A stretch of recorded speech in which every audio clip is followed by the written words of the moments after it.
Hi there, it's Mr. Evans here, and this is a video on the Tannenbaum Schmidt Continuum. We are now looking at the types of management and leadership styles, and particularly the Tannenbaum Schmidt Continuum, which AQA says that we need to know about. So what is the Tannenbaum Schmidt Continuum? It's a model of leadership that considers the extent to which managers delegate decision-making responsibility to their subordinates. So you'll often see it represented like this, as a rectangle with two axes. Down here we have got the manager making all of the decisions in the company, okay, and telling the workforce what to do. Okay, that's represented by this sort of lighter grey colour here. All decisions are made by the manager.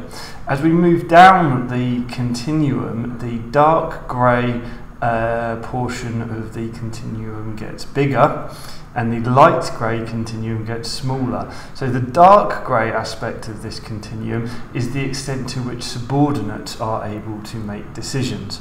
The bigger the grey area, the more responsibility the workforce, the team, has for making decisions, and the less managers make decisions for the business. So there are 7 levels that Tannenbaum and Schmidt identify. The first level is tell, and that would come down here, where the manager is entirely responsible for making the decisions and simply informs the workforce about what's happening. This is what's happening, no explanation offered, this is what we're going to do.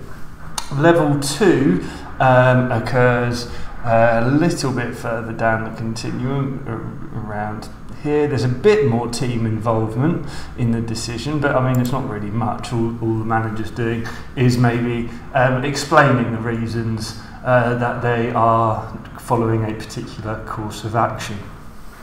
As we move down into level 3, the manager starts to invite some questions. The team is becoming more involved in the decision, although the decision at this stage is still, within the manager still made the decisions. They're just allowing the team some input. Level 4 would be that the manager makes a tentative decision. This is what I recommend we do. And then may be prepared to listen to any suggestions that the team has. So the team is becoming more and more involved as we move down the continuum. At level 5, the manager may present a problem. This is the issue. Here are 3 solutions that I've thought of. Which one do you think we should go with? Level 6, the manager might just present the problem and ask the team to come up with the potential solution. So we're down here now. This is the issue we're facing. What do you guys think we should do? Let's get 3 or 4 ideas.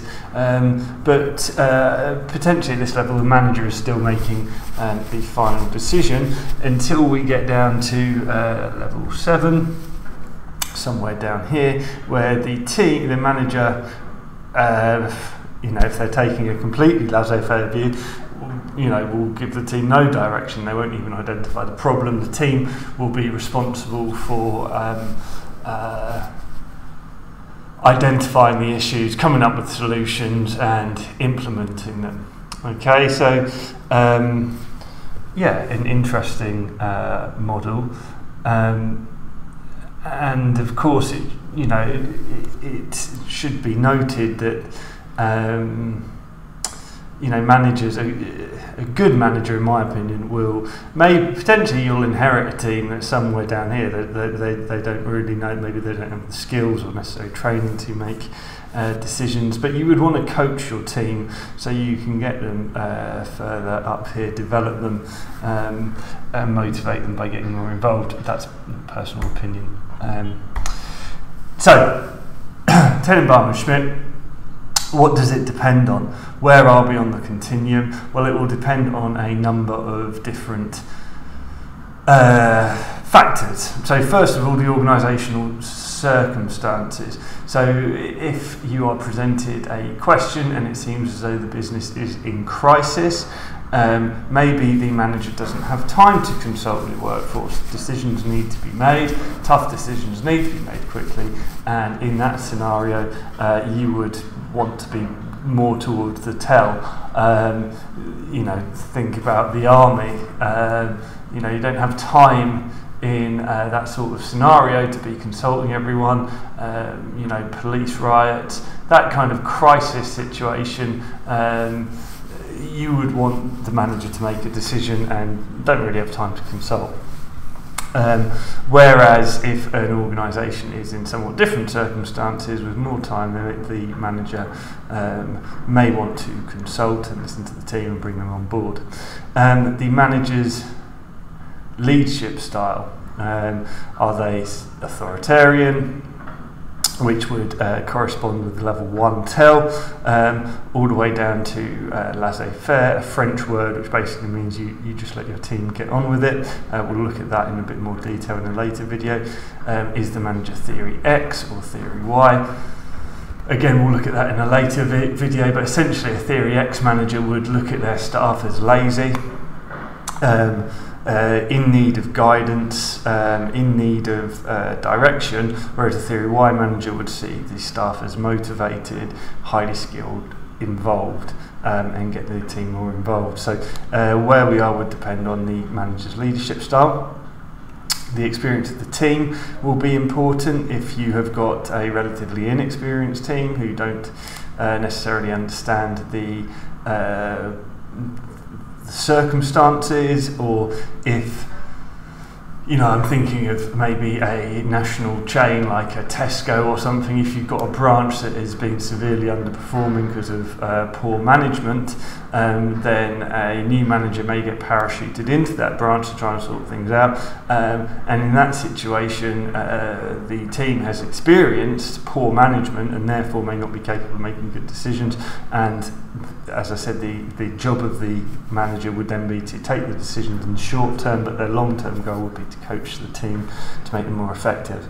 The organisational culture, huge topic. How are decisions made within the business? Do the managers see themselves as the brain, or are they kind of coaches? That will have an impact on the decision making.